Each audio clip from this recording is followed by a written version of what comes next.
no precisamente la más linda. Así que vamos a agarrar nuestras Biblias, agarrar nuestra concentración, y voy a intentar hablar un poquito más fuerte y esperar en Dios que después de un rato usted ignore esta música y que podamos centrarnos en la palabra de Dios. ¿Y acaso habrá algo que Dios quiera usar de esta porción para hablarnos a nuestro corazón? ¿No cree usted? Entonces, Juan capítulo 8, ahí ténganlo listo, ¿de acuerdo? Vamos a alistarnos y vamos a orar a Dios que nos permita tener un buen tiempo y también que podamos concentrarnos en esta noche, ¿de acuerdo? Vamos a orar. ¿Ya están listos, hermanos? Juan 8. Ok, vamos a orar. Padre Celestial, en esta noche queremos darte gracias porque tú eres bueno, porque nos has permitido llegar a este 15 de septiembre y celebrar un año más con gratitud la libertad que nos has dado como país. Y Señor, a veces perdónanos porque no valoramos tener un país libre como el nuestro, porque tenemos tanta libertad de predicar de Cristo y a veces muchos no lo hacen. Algunos no asisten a las iglesias, no son fieles a tu palabra, aunque tienen la libertad para hacerlo, Señor. Pero Padre, los que estamos aquí, los que están conectados, ayúdanos a centrarnos en tu palabra.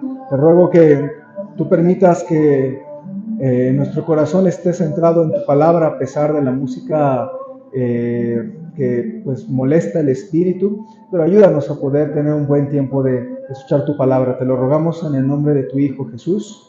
Amén. Mis hermanos, yo pienso que deberíamos estar agradecidos por la independencia de México. Yo sé que nuestro país tiene muchos problemas, tiene muchas deficiencias. Usted prende la televisión y va a haber muchas críticas contra el país, va a haber muchos problemas. Algunos ya ni prenden la televisión porque se deprimen, ¿verdad? Nada más de ver tanta noticia. Sin embargo, hermanos, yo creo que aún podríamos tener libertad para hacer muchas cosas. Somos un país libre, hermanos, y ya no somos una colonia española, somos un país libre y soberano. Y dándonos esa libertad, hermanos, como cristianos deberíamos estar contentos, porque además de la independencia, poco a poco nuestro país nos ha dado libertades, de manera que ahorita tenemos la libertad de ya no ser, no solamente una colonia, no hay una religión impuesta a la fuerza en nuestro país. Eso se llama libertad de credo, porque tenemos libertad de creer en lo que queramos. Y qué bendición nosotros como cristianos. Tenemos la libertad de confiar en Cristo, de venir a adorarle aquí a la iglesia. Y a veces no valoramos eso, hermanos. En la Biblia se ve como en Hechos capítulo 8 hubo persecución hacia los cristianos. El día de hoy hay lugares donde hay persecución. Aún en México, por ejemplo, en lugares como en Chiapas, en algunas zonas de Chiapas, a los cristianos se les persigue. Entonces usted debería estar contento y agradecido de que realmente podemos venir, podemos adorarle, y lo más que nos puede pasar es que pongan música muy fuerte aquí abajo de nosotros, pero de ahí en fuera no, o que nos digan una grosería, ¿verdad? En el momento de salir a tocar puertas, pero de ahí en fuera tenemos grandes libertades, podemos venir y adorar a nuestro Dios. Y además, realmente, hermanos, si usted se pone a pensar, si usted fuera un cristiano y hubiera nacido en algún país como en China, usted no tendría la libertad de poder rentar un lugar y poder congregarnos aquí. Tendría que haber una iglesia subterránea. Entonces, realmente eso sería algo tristísimo, hermanos, que no pudiéramos venir aquí a las 7 de la noche todos, sino que tendría que venir una persona a las 5 de la tarde, otra a las 6, otra a las 7:30, otra a las 9 de la noche, para que no sospecharan dónde está la iglesia y poder congregarnos. Entonces, tenemos la libertad, la tranquilidad de que nadie nos va a molestar, hermanos, ¿sí? Y también, hermanos, tenemos la libertad de adorarle, de abrir la palabra de Dios sin que nos cueste nuestra cabeza, sin que nos cueste que nos multen. ¿Está conmigo? Hay países, hermanos, donde realmente es penado el ser cristiano. Si usted hubiera nacido en un país musulmán, usted no podría ni decir que es cristiano porque se mete en problemas, ¿ve usted? Así que si usted ha confiado en Jesucristo como su Salvador, usted tiene la libertad de decir: yo soy cristiana, yo soy cristiano. En su trabajo a lo mejor le hacen bullying, pero usted tiene la libertad, ¿verdad? No le van a correr necesariamente por ser cristiano. Así que somos libres, tenemos un país libre, independiente y soberano, donde se nos da la libertad de ejercer nuestra fe. Ahora, sin embargo, aunque somos libres, en México, desafortunadamente a veces los mexicanos no son personas libres. En una ocasión Cristo habló lo que significa ser verdaderamente libre y que desafortunadamente no siempre las personas son libres. Vamos a ver el libro de Juan capítulo 8, ustedes ya lo vieron allí, pero ya voy a leer desde el versículo 30, hermanos, y quiero que ustedes noten cómo el Señor Jesucristo en esta porción se sienta a hablar con los creyentes y les observa cómo Él vino a darnos verdadera libertad. Entonces vamos a ver, hermanos, Juan capítulo 8, versículo 30 en adelante. Dice la palabra de Dios así. Porque en el versículo 30 dice, hablando Él estas cosas, muchos creyeron en Él. Dijo entonces Jesús a los judíos que habían creído en Él, si vosotros permaneciereis en mi palabra, seréis verdaderamente mis discípulos, y conoceréis la verdad, y la verdad os hará libres. Le respondieron, linaje de Abraham somos, y jamás hemos sido esclavos de nadie. ¿Cómo dices tú, seréis libres? Jesús le respondió, de cierto os digo, que todo aquel que hace pecado, esclavo es del pecado. Y el esclavo no queda en la casa para siempre. El Hijo sí queda para siempre. Así que si el Hijo os libertare, seréis verdaderamente libres. Y hermanos, quiero que veamos este tema que yo le titulé verdaderamente libres. Porque el Señor Jesucristo, cuando empieza a hablar de la libertad y les dice, yo les ofrezco verdadera libertad, lo primero que ocurre es que los judíos se enojan. Eran creyentes, pero se enojan. Y dicen en el versículo número 33, linaje de Abraham somos y jamás hemos sido esclavos de nadie. ¿Cómo dices tú seréis libres? Y eso puede pasar en la vida de cualquier mexicano, que yo le diga a usted o le diga a cualquier persona allá afuera, ¿sabes qué? Cristo vino a hacernos verdaderamente libres. Y un mexicano diga, oye, pues si somos un país libre, yo puedo hacer lo que yo quiero. Pero ese mismo orgullo, esa pequeña soberbia de los judíos también aparece en los mexicanos. No, yo soy libre de hacer lo que yo quiera. Somos un país libre. No es una dictadura, dicen algunos, ¿verdad? Sin embargo, hermanos, el Señor Jesucristo explica por qué algunas personas viviendo en un país libre como Israel o como México, aún se puede ser esclavo.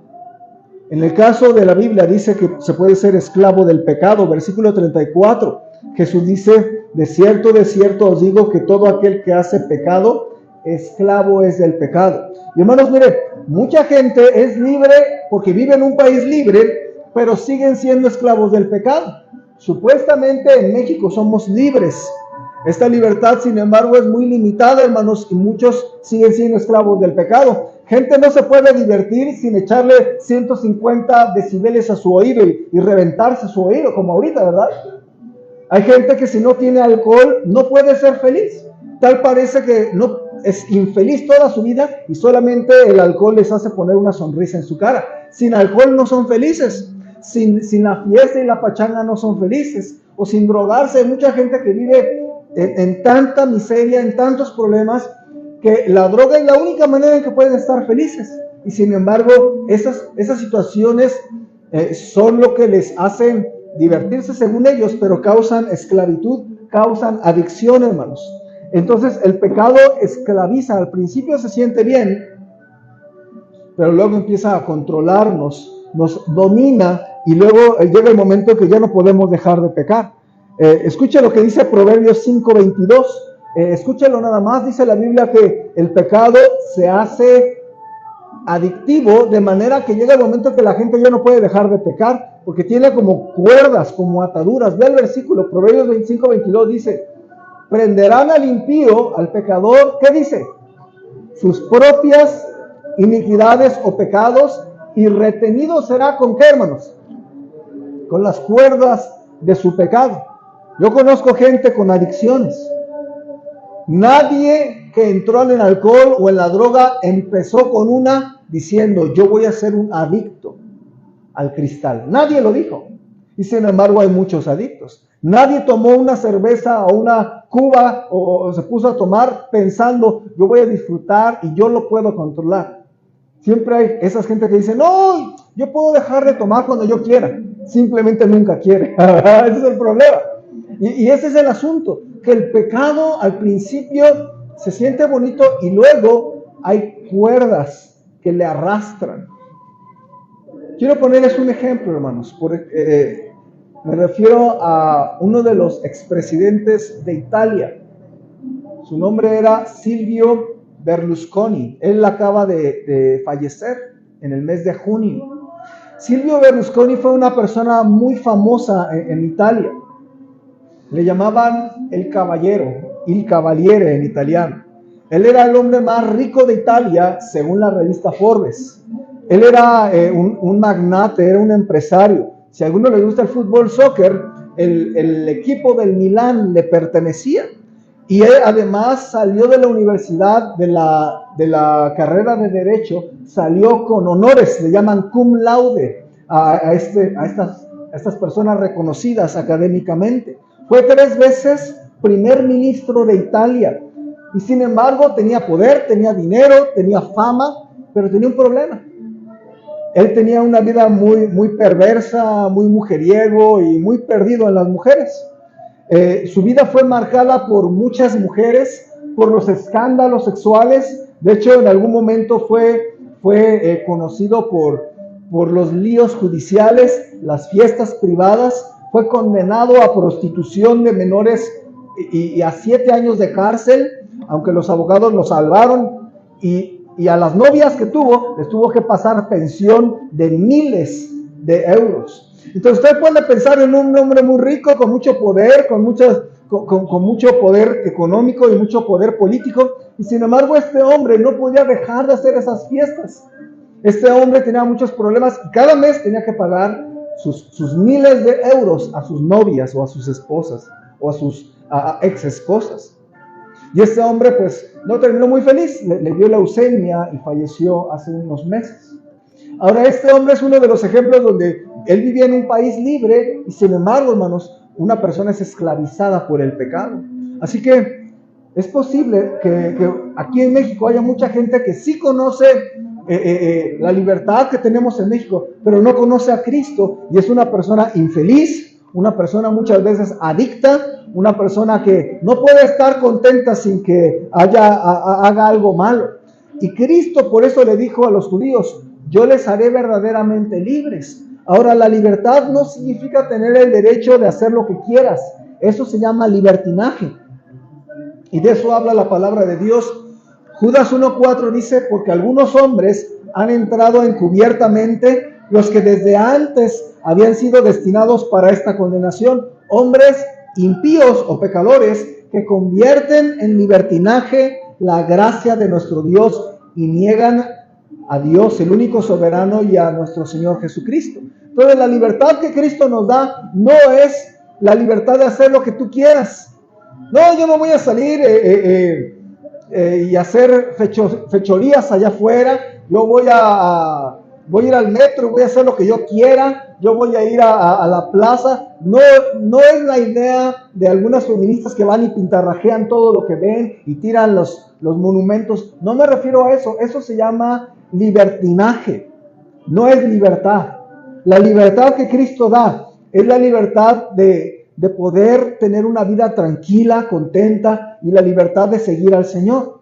Ahora, Cristo puede dar 2 libertades: la libertad de la condenación del pecado y de la práctica del pecado. Mire, mucha gente aquí en México ahorita está de pachanga, o está en el Zócalo, o está en alguna plaza, aquí mismo en la plaza, en el municipio, y pueden estar en varias partes estas personas, y pueden estar contentas, pues tratando de disfrutar su día festivo. Pero hermanos, hay un problema muy grande. La Biblia dice que el que hace pecado es condenado. La palabra de Dios dice que nuestro pecado tiene consecuencias. La paga del pecado es muerte, dice la Biblia. Entonces muchas personas están tranquilas, dicen: no, pues yo hago esto, yo hago el otro, yo vivo como quiero, y no se dan cuenta que la Biblia dice que un día Dios le va a pedir cuentas a buenos y malos por su pecado, sea grande o pequeño el pecado, sea visible o sea en el corazón. Dios ve el corazón y Dios juzga el pecado de la gente.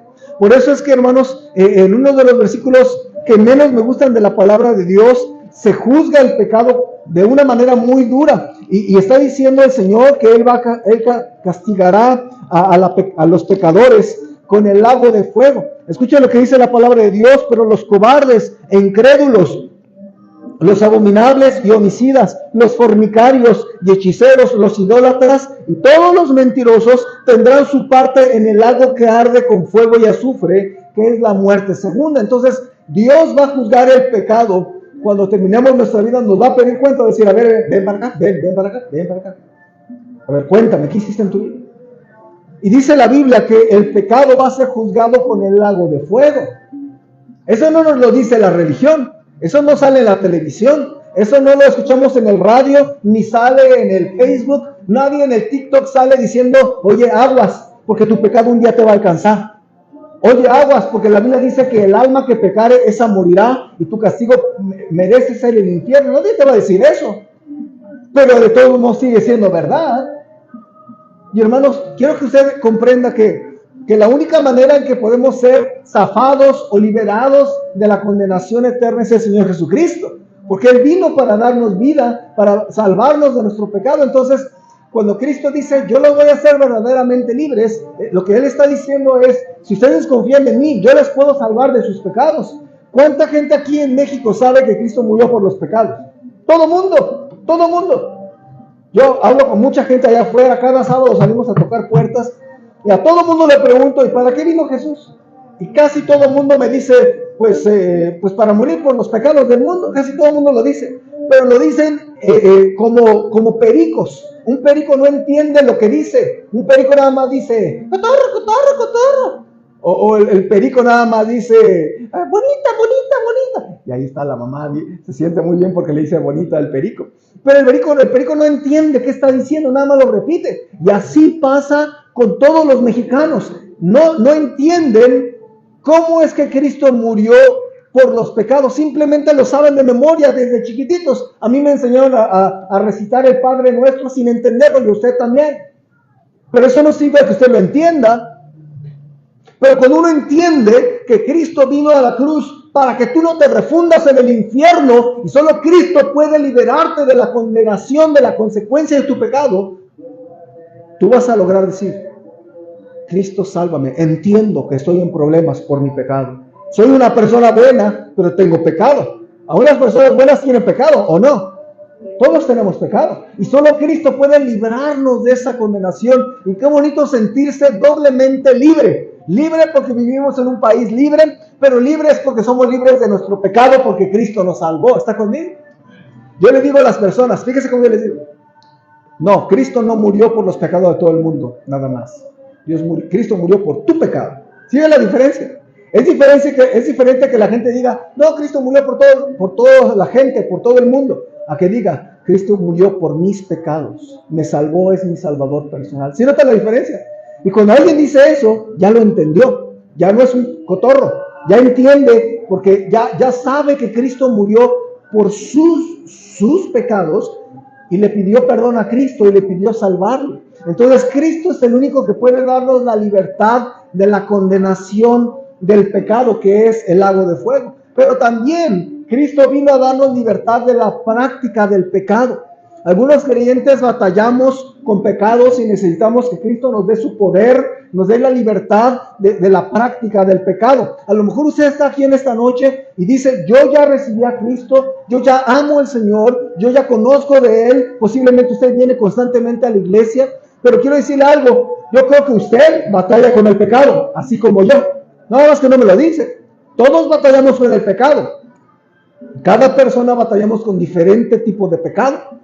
Algunos batallarán tal vez con el alcohol, otros con la droga, otros con las mentiras, otros con la soberbia, otros con la vanidad. Las mujeres batallan muchas veces con la vanidad, los hombres batallan muchas veces con el orgullo o con el carácter, el temperamento súper enojón. Pasa la mosca y la quieres fusilar porque siempre estás enojado, siempre estás enojada. Y hermanos, todos batallamos con algo. ¿Está conmigo? Yo batallo con pecado, usted batalla con el pecado. Simplemente son diferentes pecados. Pero quiero que sepa que el Señor Jesucristo vino a darnos libertad. Y esta libertad no solo es de la condenación del pecado, sino también de esas batallas con el pecado, hermanos. Si usted está batallando con algunos pecados, quiero que recuerde que Cristo vino a hacernos verdaderamente libres. Jesucristo dice ahí en el versículo, regrese a Juan capítulo 8, y la Biblia ahí nos dice claramente que si el Hijo os libertare, seréis verdaderamente libres. Y qué bonito que seamos verdaderamente libres. Libres no nada más como país, sino libres en nuestra vida, libres de que ya sé que ya no voy al infierno. Mire, yo merezco ir al infierno idénticamente como usted, pero yo no voy a ir al infierno, porque Cristo me liberó del infierno. ¿Ve lo que estoy diciendo? Y así varios de nosotros, ¿no es así, hermanos? Todos somos igualitos a todos los que están allá afuera ahorita emborrachándose o vomitando de tanto alcohol que se han metido. Somos iguales, pecadores.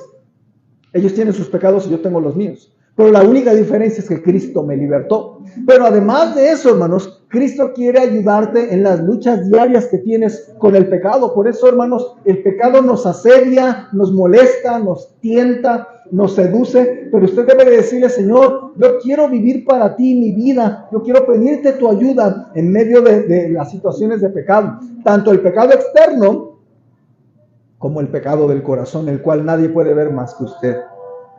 Así que yo le quiero animar que piense que Cristo es el único que puede hacerle verdaderamente libre. ¿De qué? De la condenación de sus pecados en el infierno, pero también de la práctica del pecado. ¿Cuánta gente no puede dejar de tomar? Y cuando viene el Señor Jesucristo le llena de poder, le llena de su espíritu y le ayuda a combatir ese pecado. ¿Y cuánta gente no ha dejado alcohol, cigarro, drogas? ¿Cuánta gente no ha dejado cosas malas? ¿Cuánta gente ha encontrado en Cristo la satisfacción que nunca encontró en su vida? Tuviera dinero, tuviera poder, tuviera mujeres, tuviera muchas cosas. Nada ni nadie llenó ese hueco más que Jesucristo. ¿Sí ven? Entonces Cristo vino a darnos verdadera libertad. Ahora, no solamente Cristo vino a darnos verdadera libertad y ser verdaderamente libres. Cristo usa 2 veces la palabra verdaderamente en este texto. En el versículo 31, dice al final, verdaderamente mis discípulos también. Y en el versículo 36 dice, verdaderamente libres. Entonces, hay 2 verdaderamente libres y verdaderamente mis discípulos. Así que Cristo no solamente quería hacerle a usted verdaderamente libre, también le quería hacer verdaderamente su discípulo, su discípula. Y aquí hay varios de ustedes, hermanos, que han conocido de Jesucristo, y quiero que usted sepa esto: la voluntad de Dios es que usted sea verdaderamente discípula de Cristo, verdaderamente discípulo de Cristo. Y mire, yo he descubierto que hay mucha gente que se hace llamar cristiana, pero no es seguidora de Cristo. ¿Ve la diferencia? Una cosa es decir que creía en Jesús y otra cosa es ser seguidor de Cristo. Ahora, tal vez usted me dice, usted podría levantar la mano y decir, yo soy seguidora de Cristo, yo soy discípulo del Señor Jesucristo. Mi pregunta es, ¿qué demuestra que usted es un verdadero discípulo del Señor Jesucristo? ¿Cuál es la condición? Bueno, nuestro texto, en el versículo número 31, dice cuál es la condición. Hay una condición del texto. ¿Cuál es la condición, hermanos? Leámoslo juntos, por favor. Última vez que leemos este texto juntos, vamos a ver qué dice. Versículo 31 dice, dijo entonces Jesús a los judíos que habían creído en él, si vosotros permaneciereis en mi palabra, ¿a quiénes les llamó? ¿A quiénes les habló? A los que habían creído en él. Entonces eran creyentes. Pero no era suficiente para Cristo que fueran creyentes. Y Jesús dice a los que ya habían creído, ¿ya creíste? ¿Y ya te perdonó Cristo tus pecados? ¡Qué bueno! Pero les dice luego, pero quiero que sean verdaderamente mis discípulos. ¿Y cuál es la condición, hermanos? Si permaneciereis en mi palabra, ¿sí o no? Es un condicional. Ahora, usted no me diga si cree o no. Usted muestre con su vida si es un discípulo o no. ¿Sí ve la diferencia? Así que yo no puedo ver su vida diaria de lunes a sábado, pero Dios que la ve y la gente que la ve va a poder saber si usted es un verdadero discípulo o no. Ahora, ¿qué significa permanecer en la palabra de Cristo, en la palabra de Dios? ¿Qué significa? Bueno, es muy interesante esta palabra porque esta prueba de fuego para saber si usted es discípula o discípulo, permanecer en la palabra de Dios, significa 3 cosas. Esta palabra en el idioma original, permaneciereis, se puede usar en tres maneras. Puede ser permanecer en un lugar. Puede ser permanecer en un tiempo. Y luego permanecer en un estado. Por ejemplo, usted está en la iglesia. Usted permanece 2 horas en la iglesia. ¿Sí? ¿Qué estoy diciendo? En un lugar, ¿no? En el templo. Usted está en el templo por 2 horas celebrando este convivio patrio. Eso es permanecer en un lugar. Pero si yo le digo, usted permaneció 4 años estudiando una carrera. Estuvo en diferentes lugares, a lo mejor en diferentes campus, pero estuvo durante un tiempo haciendo lo mismo, estudiando, ¿sí o no? Y luego también le puedo decir, usted permaneció sentado 30 minutos durante el mensaje. ¿Sí está conmigo? Entonces son 3 maneras de ver la palabra permanecer. Ahora, ¿qué significa permanecer en la palabra? ¿Significa que yo cierre la Biblia y que la ponga en el piso y que me pare sobre la Biblia? Sería raro, ¿no? ¿Quién haría eso? Como yo voy a ser verdadero discípulo, yo me paro sobre mi Biblia. Es algo ilógico. Pero entonces, ¿a qué se refiere permanecer en la palabra de Dios? Si usted quiere ser verdaderamente discípulo del Señor, significa que permanece en un lugar. Ahora, ¿cuál es ese lugar? La palabra de Dios muestra los mandamientos, los lineamientos de Dios, si es que usted quiere que Dios le bendiga. ¿Sí está conmigo? Porque la bendición de Dios no es gratis. No malentienda las cosas. La salvación de Cristo es gratis, pero la bendición de Dios cuesta. Y mi pregunta es si usted está dispuesto a pagar el precio de su bendición. ¿Sí? Muchos cristianos dicen, ¿por qué me va mal si yo soy cristiano? Pues porque no obedeces a Dios. No, pero yo confío en Cristo. Felicidades. Pero eso no significa que Dios te va a bendecir. Dios bendice a la gente obediente a su palabra. ¿Está conmigo? Por ejemplo, a los niños le dice, honra a tu padre y a tu madre. Y luego le dice, para que te vaya bien y seas de largos días. ¿Ve? Tantas veces en la Biblia, la condicional de realmente ser bendecido es que usted realmente obedezca a Dios. ¿Sí está conmigo? Entonces, qué bueno si usted ha creído en Cristo, pero acuérdense que Cristo le habló a los que ya habían creído en Él y les dice, pues si ya creíste, qué bueno, pero quieres una vida realmente bendecida, un verdadero discípulo, permanece en el camino. Ese es el lugar que podemos pensar, ¿verdad? El camino de la obediencia. ¿Cómo está usted en su vida? Porque usted puede venir hoy de China poblana, o puede venir con el moño patrio, y puede venir con una sonrisa, a lo mejor puede venir con mucha hambre y dice, ni desayuné, pastor, porque ahorita sí me voy a desquitar. Y a lo mejor viene aquí a la iglesia y escucha, pero eso a mí no me dice nada, y eso no significa que usted sea un discípulo de verdad. El discípulo que es de verdad mantiene una vida de lunes a sábado en obediencia, en esfuerzo. No estoy diciendo que sea perfecto, porque ni yo ni usted somos perfectos, pero una vida en constante obediencia. ¿Está conmigo? Eso es un verdadero cristiano, no el que trae su Biblia en la mano. No es un verdadero discípulo, no es el que trae su Biblia en la mano, es el que obedece lo que está en la Biblia que trae en su mano. ¿Está conmigo? Entonces, usted manténgase en el lugar de la obediencia y va a ser un verdadero discípulo del Señor. ¿Sí ve?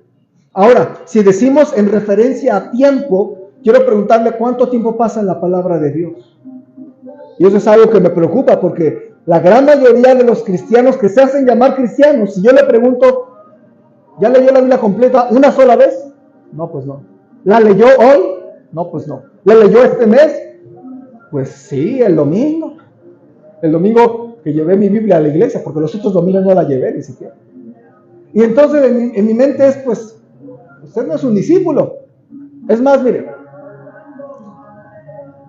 como pastor uno se va dando cuenta. Si usted me muestra su Biblia ahorita y le hace así,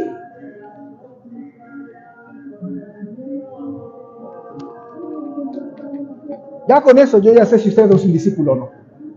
¿Sabía ustedes?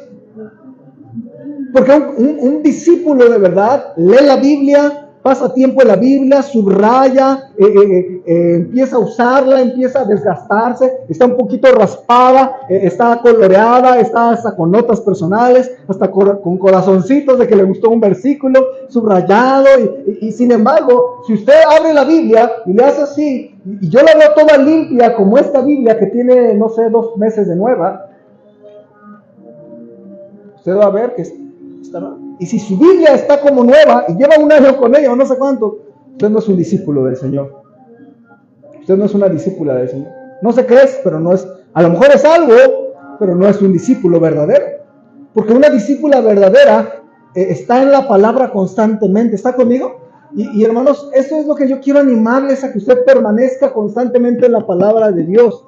Que la conozca. Mire, a mí me dio tanta tristeza. El otro día iba con Oliver, íbamos tocando puertas y me tocó hablar con un ex sacerdote. Escúcheme, ex sacerdote católico.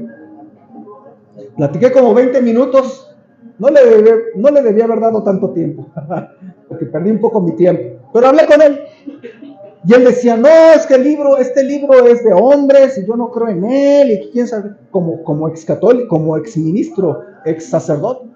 Y después de platicar con él, yo le hice una pregunta, no sé por qué, pero le dije, oiga, ¿ha leído la Biblia? Sí, ¿cómo no? No, a ver, la ha leído completa de pasta a pasta. Bueno, no, pero... Y en mi mente es, a ver, le dije, mire, y le fui bien franco a este sacerdote, le dije, discúlpeme, pero su opinión sobre la Biblia no vale. Así se lo dije. Y le dije, mire, ¿qué pensaría de mí si yo le digo, no, pues Shakespeare fue un terrible escritor, porque Romeo y Julieta es una fantasía, y el Rey Lear, y le empiezo a hablar de cosas de Shakespeare, y luego usted me pregunta, bueno, ¿cuántas novelas de Shakespeare usted ha leído? Bueno, la verdad es que ninguna. Entonces, ¿de qué vale mi opinión? De nada. Y miren, lamentablemente, no solamente hay sacerdotes que ni siquiera, no sé a qué se dedican, pero gente que se dedica a la chamba de la Biblia, no ha leído la Biblia completa una sola vez. Y ya hasta le dije a hermano Oliver, cuando termines de leer tu Biblia completa una vez, vas a saber más de un sacerdote de la Biblia. Así están las cosas. Así están las cosas en nuestro país. Y lo que le estoy diciendo es, usted me dice que es cristiano, felicidades, y está bien, pero mi pregunta es si usted es verdaderamente un discípulo, si de verdad agarró su Biblia esta semana o está jugando al cristiano. ¿Sí ve lo que estoy diciendo? Ahora te preguntas, ¿por qué Dios no te bendice y nunca agarras la Biblia en tu vida? Ya sabes por qué, ya te respondí. Si permaneciereis en mi palabra, seréis verdaderamente mis discípulos. Qué bendición, hermanos, cuando yo sé que un cristiano está leyendo su Biblia continuamente. Qué bendición es eso.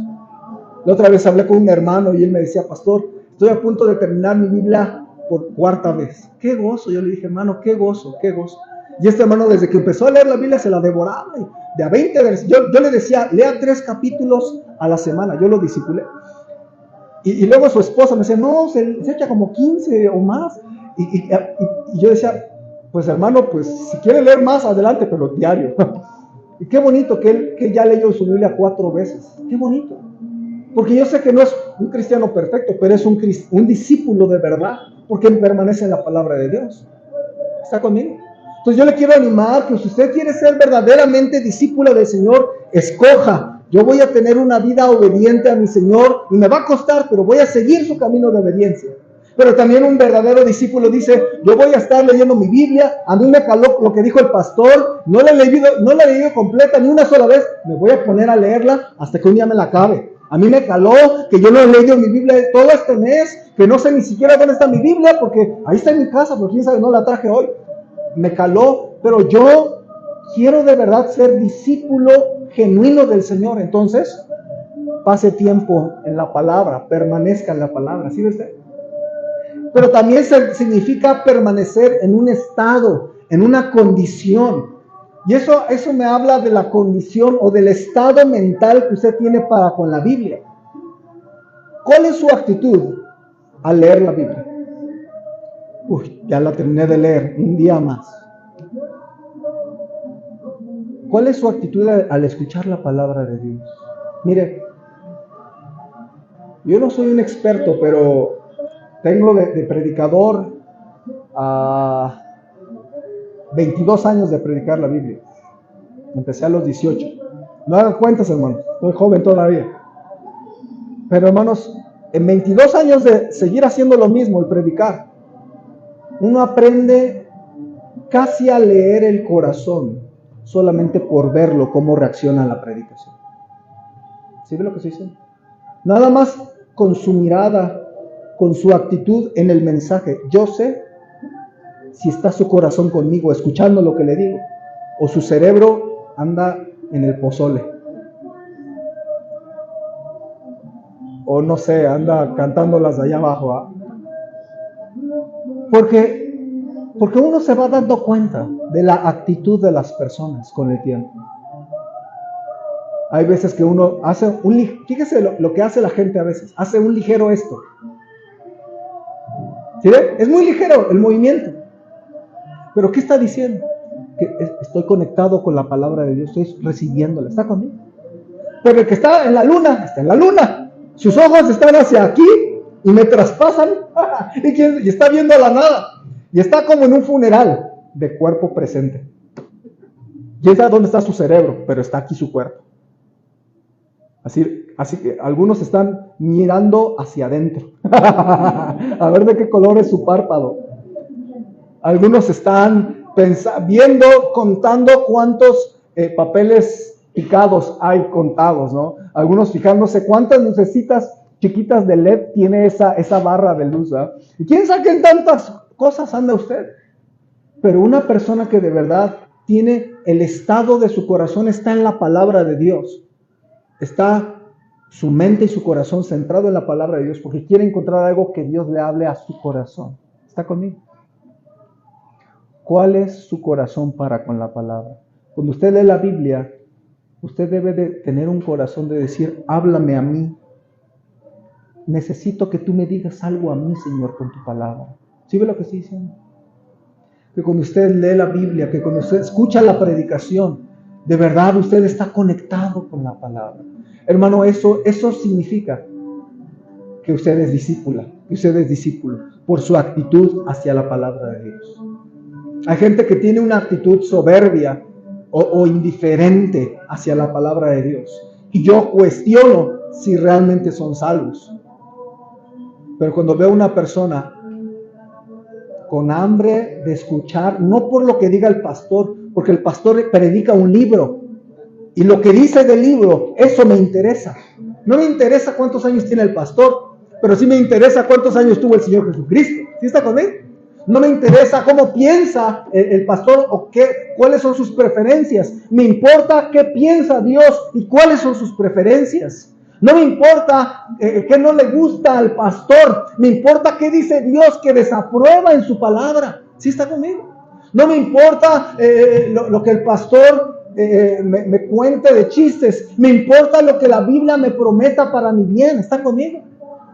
Eso es a lo que uno abre sus oídos grandes, ¿ve? Así que yo le quiero preguntar, si usted permanece en la palabra de Dios, en el lugar de la obediencia, en el tiempo de permanecer durante los días y las semanas en la palabra de Dios, a lo mejor usted dice, reconozco que no he leído mi Biblia, pero yo sé que yo he creído de verdad en el Señor, y si es cierto, me voy a poner a leer mi Biblia de verdad. A mí me gusta cuando yo me entero que algún hermano o hermana, un hermano me mandó una foto de un adolescente, de su adolescente leyendo la Biblia, y eso me da mucho gozo en mi corazón, porque eso me hace ver que esa persona adolescente está tratando de ser en su casa genuinamente un discípulo del Señor. ¿Sí ve lo que estoy diciendo? Aquí hay algunos jóvenes. ¿Cómo está tu lectura bíblica? Es que mi mamá no me dijo hoy que leyera, no me acordó de que me trajera mi Biblia.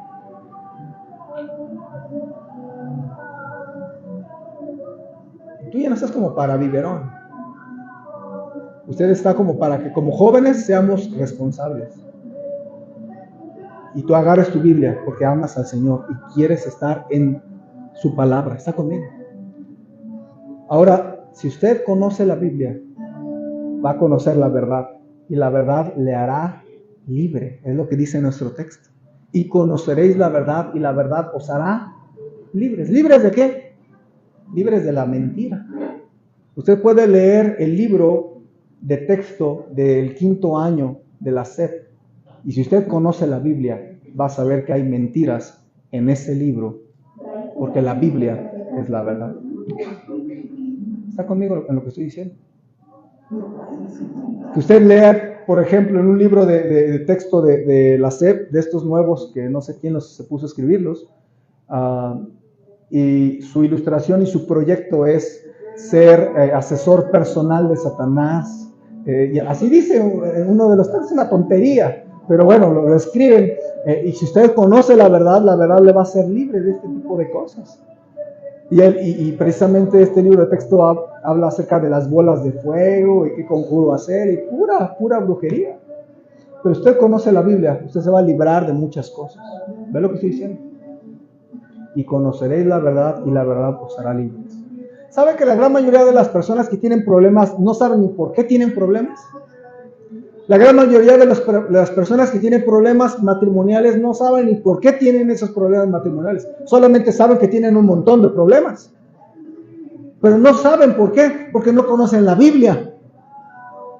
Muchas veces el problema es que la mujer no se sabe sujetar al esposo. O tal vez el problema es que el esposo no sabe amar a la esposa. Y son asuntos que están en la Biblia, pero muchas veces no nos damos cuenta de la raíz del problema porque no conocemos la palabra de Dios. ¿Ve lo que estoy diciendo? Entonces, si usted conociera la palabra de Dios, mucho bien le va a hacer a usted en su propia vida, porque va a discernir mejor los problemas. Sí va a tener problemas, yo los tengo. Espero usted que también los tenga, para que no me sienta mal de que yo también los tengo. Espero que también usted tenga como yo, ¿verdad? Y si tiene problemas, mínimo sepa por qué los tiene y cómo solucionarlos por este libro. ¿Ve lo que estoy diciendo? Pero hay gente que tiene problemas y no sabe ni por dónde empezar, de tanto problema que tiene. ¿Quiere saber la verdad de su problema? Conoceréis la verdad, y la verdad os hará libres. Cristo quería hacernos dos cosas: verdaderamente libres y verdaderamente sus discípulos. ¿Usted ha sido verdaderamente libre de la condenación del pecado? Si no está seguro, invite a Cristo a su corazón. No hay mejor cosa que saberse perdonado, y que tu alma vaya un día con el Señor, que tú sepas con certeza que tu alma va a ir al cielo porque Cristo ya te perdonó. No hay mejor certeza que esa. Pero además, si tú ya has confiado en Cristo, pídele que te ayude a ser un verdadero discípulo, una verdadera discípula de Jesús. Amén. Vamos a ponernos todos en pie y vamos a terminar orando y con un tiempo de invitación antes de pasar ya a lo que sigue del programa. Vamos a orar. Señor, gracias por nuestros invitados, por los hermanos de la iglesia. Gracias por tenernos aquí, por poder escuchar acerca de la libertad que Cristo da. Gracias, Señor Jesús, por libertarnos de la condenación del pecado, pero también porque quieres liberarnos de esta lucha tan grande de la práctica del pecado. Señor, también quieres que seamos verdaderamente tus discípulos. Bendice este tiempo de invitación, Señor, porque jamás nos diste tu palabra para entenderla nada más, sino para decidir sobre ella, para vivirla. Y bendice esta invitación, te lo ruego. Y con los ojos cerrados y con actitud de oración, quiero hacerle 3 invitaciones. Tome una de esas invitaciones. La primera invitación es saber si usted está batallando con algún pecado, con algunos pecados. Y quiero invitar a decirle: Señor, yo voy a esmerarme, voy a agarrarme de ti. Ayúdame en mis luchas contra mis pecados. Reconozco que necesito tu ayuda en mi vida diaria, porque batallo con algunos pecados. No significa que usted sea terriblemente pecadora o terriblemente cristiano. Lo que estoy diciendo es, si usted batalla como yo, dígale: Señor, me propongo en mi corazón a vivir una vida que te agrade a ti. ¿Puedo ver su mano si está decidiendo eso en esta noche? Veo su mano, varias manos. Puede bajar su mano. Habrá alguien que diga: Pastor, yo he decidido ser verdaderamente tu discípula, ser verdaderamente tu discípulo. Puedo ver su mano si esa es su decisión. Veo tu mano, veo su mano. ¿Por qué no ora en su corazón y le dice, Señor, yo voy a obedecer tu palabra, yo voy a tomar tiempo en tu palabra, yo voy a guardar una actitud de mucha reverencia, de mucho respeto a tu palabra. Yo voy a permanecer en tu palabra. Reconozco que no la leo como la debería leer, pero yo me propongo en mi corazón, Señor, ser una verdadera discípula tuya y leer tu palabra constantemente en mi vida. De lunes a sábado, quiero agradarte con mi vida. Hable con el Señor, tome esa decisión. Quiero hacer una tercera invitación. Quizás usted no sabe dónde va a ir su alma. ¿No le gustaría pedirle que Cristo perdone sus pecados y que su alma tenga un lugar reservado en el cielo? Pero solo Jesucristo puede salvarle, liberarle de la condenación del pecado y de la esclavitud del pecado. Y si hubiera alguien que dice, pastor, yo no sé dónde va a ir mi alma, pero cómo me gustaría que Cristo fuera mi Salvador, que me dé su cielo, que me dé mi perdón. Yo reconozco que necesito que Cristo me salve. ¿No le gustaría recibir a Cristo? Y si hubiera alguien así, quiero orar por usted. Nada más levánteme su mano un momentito. Yo quiero recibir a Cristo en mi corazón, pastor.